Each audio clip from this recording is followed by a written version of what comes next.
Hello again. So after my first video, I had some very good feedback, and one important piece of feedback from a colleague was to say that I should make videos a bit shorter than before. So I'm going to try and do that. I'm going to try and tell you a bit more about the way I work. So underneath the other camera, and I can show you the other camera, it's just there. You'll see that it's on a science lab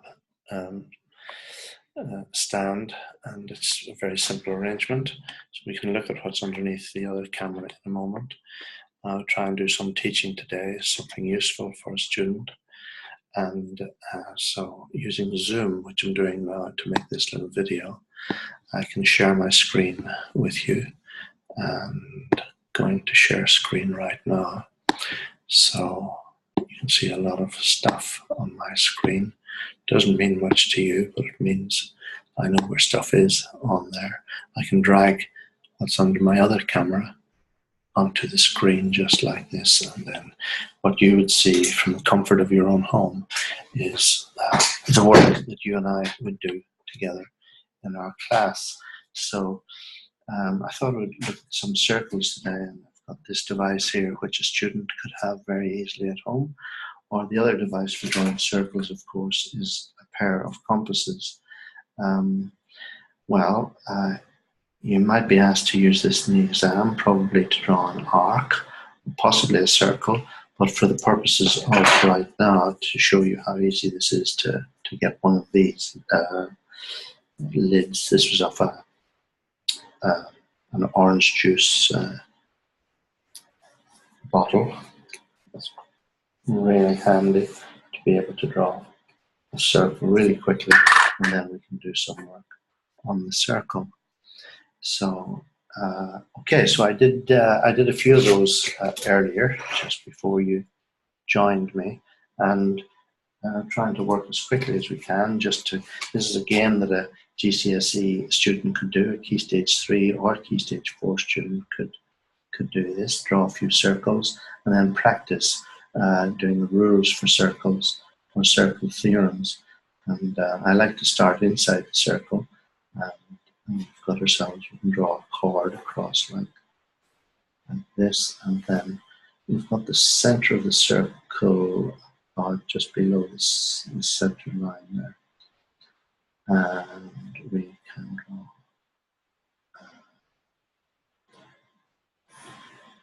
we can subtend an angle out to the circumference. We can subtend another angle out to the circumference. I like to imagine I'm drawing maybe here, straight through the middle there. Just missed it perhaps. But these two angles that are subtended out at the circumference, it's like they're standing on this chord.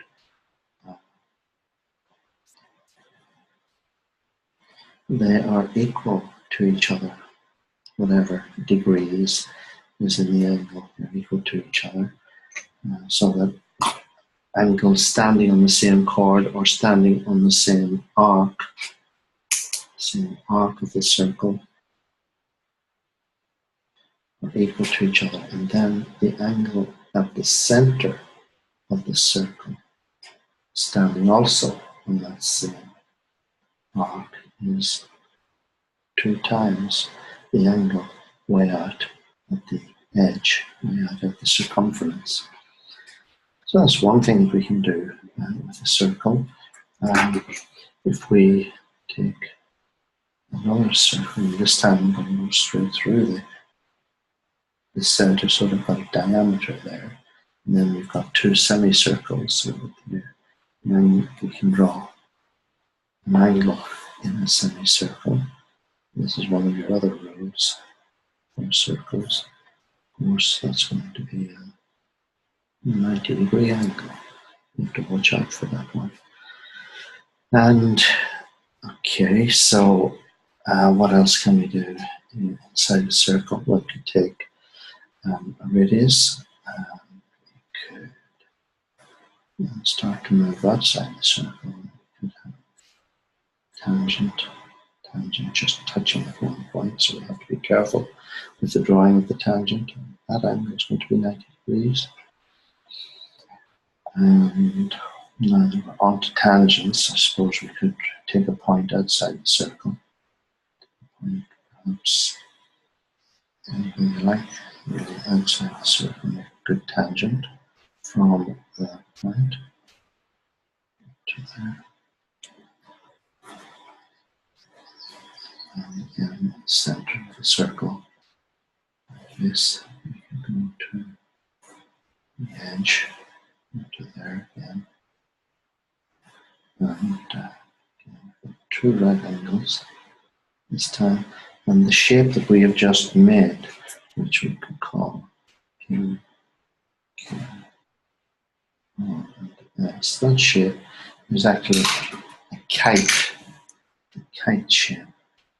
And the features of the kite are the tangents, the length of the tangents. Two tangents are the same length.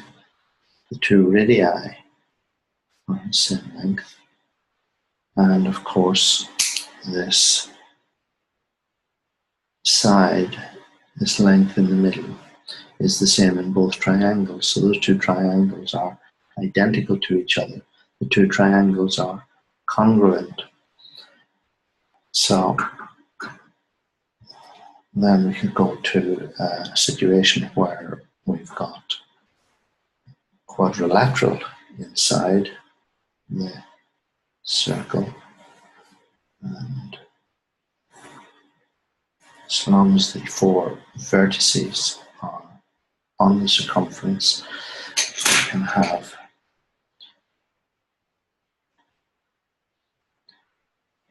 D, and the angles, I call that B degrees, and this one C, and this one little D, this one little A. Then we can say that for a cyclic quadrilateral, A plus C, if we add those together, A plus C gives us 180 degrees, and the other pair, B plus D, gives us 180 degrees. And so we can also, well, for good measure, we could extend this line out here to give us the exterior angle of a cyclic quadrilateral. And that turns out, of course, if D plus the exterior angle, we can call it E for a moment, then we can see that if D plus B is 180 degrees and D plus E is 180 degrees, then E, the exterior angle, is the same as B, the interior angle, the interior opposite angle. So sometimes students learn off these fairly easy ones up above the page, but they tend sometimes to forget about the properties of a cyclic quadrilateral. Another thing that we sometimes leave to the last, but it's important, especially on the higher tier paper, is where we have a chord touching a tangent or meeting with a tangent in this way here. And there's a rule for circles which says that this angle, the angle between the chord and the tangent, that one there, that angle, is the same as the interior. It's the angle in the, so again we go inside, we go over the chord, and we go away across to the far side.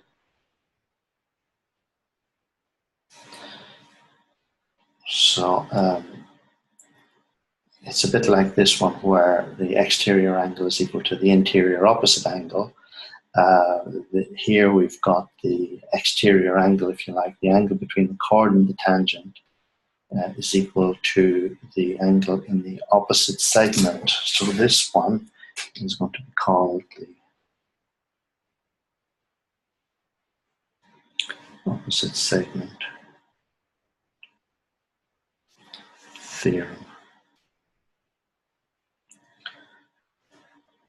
I don't often use the word theorem, but in this case, well, as long as you've got the idea that you go into the circle and across to the far side, you can get that these two angles are equal to each other. Okay, I hope that if I come back and say, and face the camera again, I hope that these thoughts might be of some use to a student, maybe year 8, 9, even 10, 11. Okay, that'll do it for now. I hope this is of some use to you. Bye-bye for now.